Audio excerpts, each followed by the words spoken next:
I want to ask first about the speech and the message that President Biden had on the importance of America's role in standing up for democracy now as it was 80 years ago.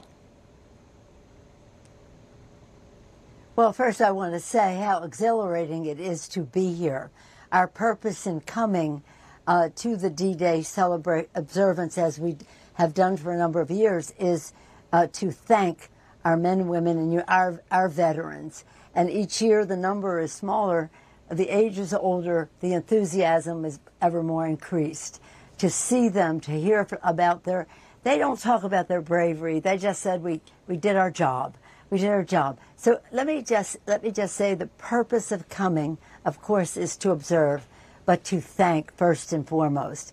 It is the most exhilarating experience to hear from these veterans what it was like from them when they were practically teenagers, some of them, now maybe 100 years old, some of them, and or more. One from Baltimore, 104 years old, Mr. Metcalf, he's from Baltimore, Maryland. Anyway, I've seen him along the way. In any case, in that atmosphere, the president's speech was almost prayerful.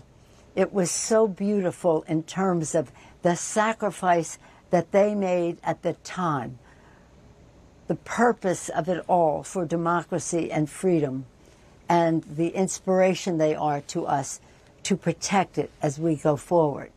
He referenced, the speech today referenced, of course, the Reagan speech, which is exactly halfway. You know, it's the 80th anniversary. Mm-hmm. That was the 40th anniversary. And it was a speech against isolationism for our country. It was a brilliant speech.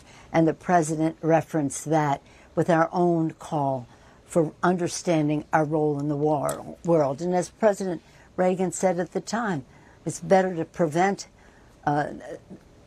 war than to have to deal with the consequences of it afterward, or words to that effect.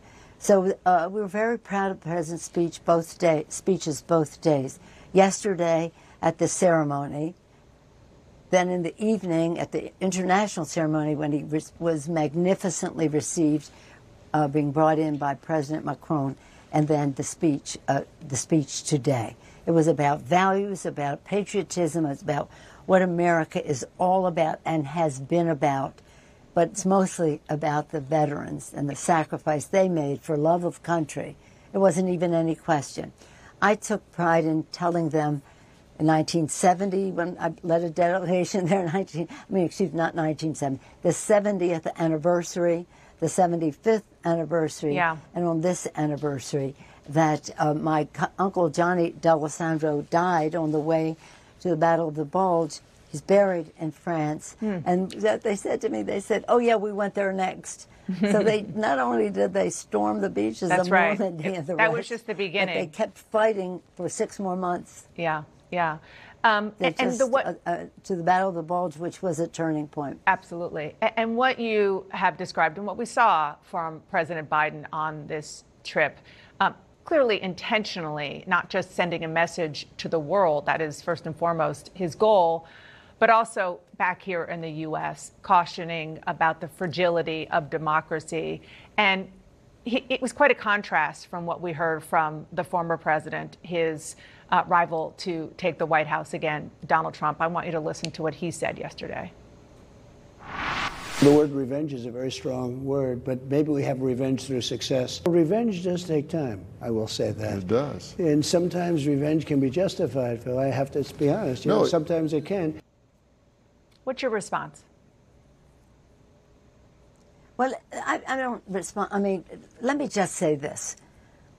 We came here and we thanked the French for their help in our own revolution. And that was part of our conversation with the Chamber of Deputies today, with the president of the Chamber of Deputies, the Speaker of the House, a woman, with the members of the Chamber, with all along the way. We've been thanking the French. We have in the Chamber a picture of George Washington and a picture of Lafayette in the Chamber of the House of Representatives. So we talked about that democracy.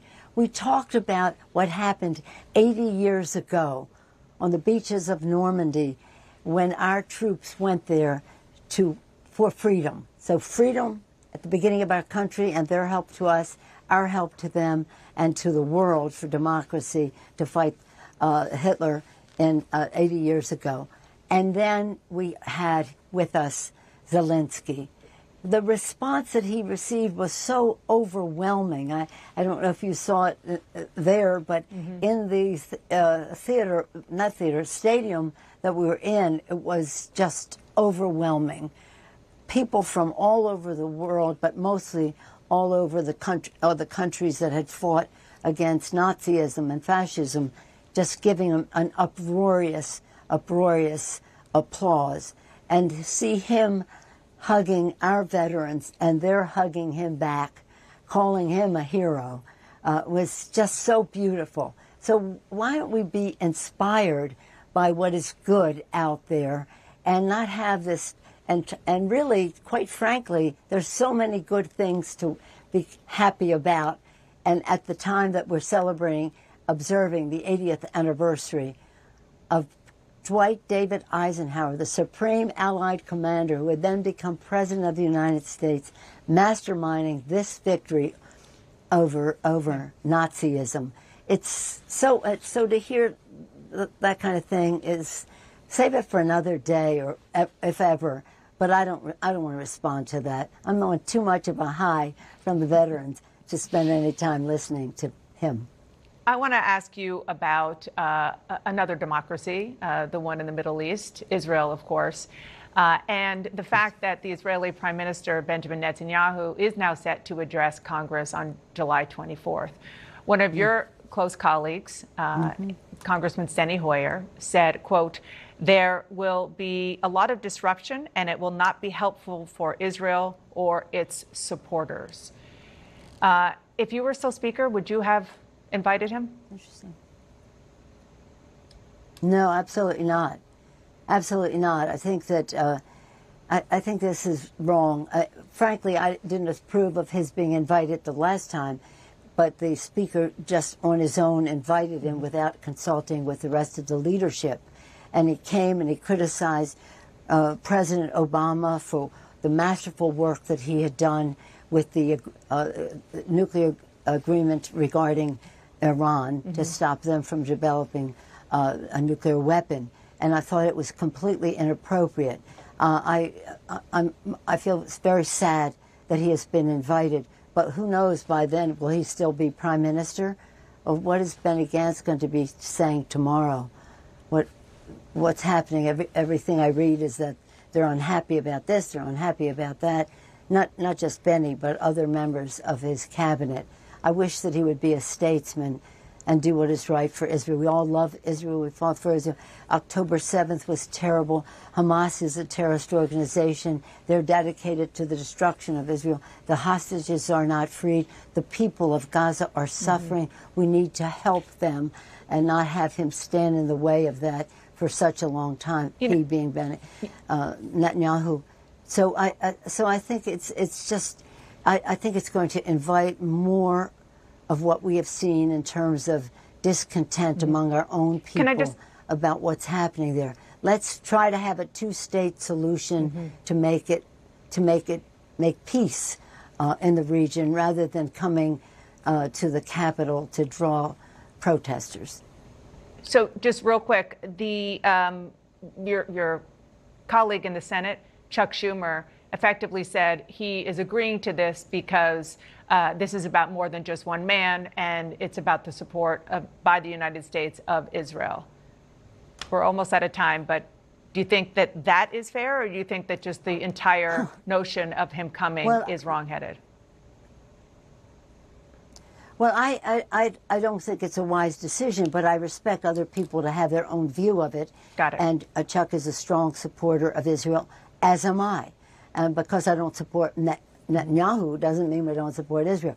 But I'm not making a judgment about anybody's invitation or anybody's attendance. It's completely up to them. And again, Chuck has no better friend in the Congress of the United States. Israel has no better friend than Chuck Schumer. So I respect his view. I don't necessarily share it.